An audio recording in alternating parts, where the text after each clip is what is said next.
ಅಯೋಧ್ಯೆ ರಾಮ ಮಂದಿರ ಕಾಣಿಕೆ ಹಣ ಕಳವು ಪ್ರಕರಣಕ್ಕೆ ಸಂಬಂಧಪಟ್ಟಂತೆ ಈಗ ರಾಜ್ಯ ಸರ್ಕಾರ ಒಂದಷ್ಟು ಎಚ್ಚರಿಕೆಯ ಹೆಜ್ಜೆಗಳನ್ನು ಇಡ್ತಾ ಇದೆ. ಮುಜರಾಯಿ ಇಲಾಖೆ ದೇವಾಲಯಗಳ ಮೇಲೆ ನಿಗಾ ಇಡ್ತಾ ಇದೆ.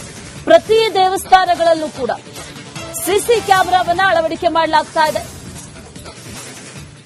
ಬೆಳಗಾವಿಯಲ್ಲಿ ಸಿಎಂ ಡಿಕೆ ಶಿವಕುಮಾರ್ ಸೂಚನೆಯನ್ನ ಕೊಟ್ಟಿದ್ದಾರೆ.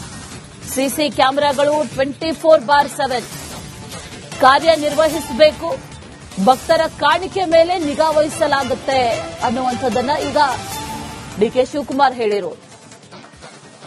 ಯುಪಿನಲ್ಲಾದಂತಹ ಪ್ರಕರಣ ರಾಜ್ಯದಲ್ಲಿ ಮರುಕಳಿಸಬಾರದು ಅನ್ನುವಂತಹ ನಿಟ್ಟಿನಲ್ಲಿ ಇಲ್ಲೂ ಕೂಡ ಒಂದಷ್ಟು ಎಚ್ಚರಿಕೆ ಹೆಜ್ಜೆಗಳನ್ನ ಇಡಲಾಗ್ತಾ ಇದೆ. ಮುಜರಾಯಿ ಇಲಾಖೆ ದೇವಾಲಯಗಳ ಮೇಲೆ ಈಗ ನಿಗಾ ಇಡ್ತಾ ಇದ್ದಾರೆ. ಪ್ರತಿಯೊಂದು ದೇವಸ್ಥಾನದಲ್ಲೂ ಕೂಡ ಇಲಾಖೆ ಅಧೀನಕ್ಕೆ ಒಳಪಡುವಂತಹ ಪ್ರತಿಯೊಂದು ದೇವಸ್ಥಾನದಲ್ಲೂ ಕೂಡ ಸಿಸಿ ಕ್ಯಾಮೆರಾ ಅಳವಡಿಕೆ ಮಾಡಲಾಗ್ತಾ ಇದೆ. ಜಾಗ ಹಣ ರಾಮ ಮಂದಿರದಲ್ಲಿ ಯಾವ ರೀತಿ ದೊಡ್ಡ ನಮಗೆಲ್ಲ ಅಗೌರವ ಬಂದಿದೆ. ನೀವೆಲ್ಲ ಬಹಳ ಭಕ್ತಿಯಿಂದ ಇಟ್ಟಿಗೆ ಕೊಟ್ಟಿದ್ದೀರಿ, ಹಣ ಕೊಟ್ಟಿದ್ದೀರಿ, ಚಿನ್ನ ಕೊಟ್ಟಿದ್ದೀರಿ, ಬೆಳ್ಳಿ ಕೊಟ್ಟಿದ್ದೀರಿ, ದುಡ್ಡು ಹಾಕಿದ್ದೀರಿ, ಎಲ್ಲ ಹೋಗಿ ಹಾಕಿದ್ದೀರಿ. ಇದೊಂದು ದೊಡ್ಡ ಕಳ್ತನದ ಒಂದು ದೊಡ್ಡಾಗಿ ನಮಗೆಲ್ಲ ಮಾನಸಿಕವಾಗಿ ದೊಡ್ಡ ಅವಮಾನ ಆಗಿದೆ. ಧರ್ಮದ ಹೆಸರಿನಲ್ಲಿ ನಾವು ಎಲ್ಲ ಈ ರೀತಿ ಮಾಡಿ ಈ ರೀತಿ ತೊಂದರೆ ಆಗಿರೋದು ನಮಗೆಲ್ಲ ಗೊತ್ತಿದೆ. ಮುನ್ನೆಚ್ಚರಿಕೆಯಾಗಿ ಇಡೀ ರಾಜ್ಯದ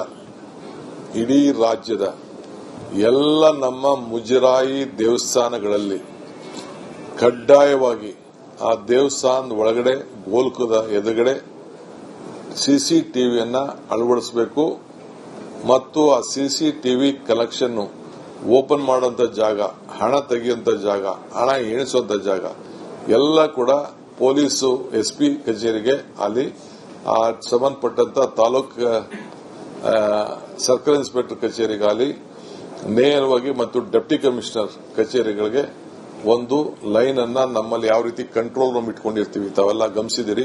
ಟ್ರಾಫಿಕ್ ವಿಚಾರದಲ್ಲಿ ಒಂದು ಕಂಟ್ರೋಲ್ ರೂಮ್ ಡ್ಯಾಶ್ ಬೋರ್ಡ್ ಹಾಕಿರ್ತೀವಲ್ಲ, ಆ ರೀತಿ ನೀವೆಲ್ಲ ಮಾಹಿತಿಯನ್ನ ನಮ್ಮ ಸರ್ಕಾರದ ಯಾವ್ದಾವ್ದು ದೇವಸ್ಥಾನಗಳು ಮುಜರಾಯಿ ಇಲಾಖೆ ಇದೆ, ಎಲ್ಲೇ ಮುಜರಾಯಿ ದೇವಸ್ಥಾನ ಇಲಾಖೆ ಇದ್ದೆ ದೊಡ್ಡ ದೇವಸ್ಥಾನ ಅಲ್ಲಿ ಕಂಪಲ್ಸರಿ ಒಂದು ಸಿಸಿಟಿವಿ ಕ್ಯಾಮೆರಾವನ್ನ ಇಡಬೇಕು.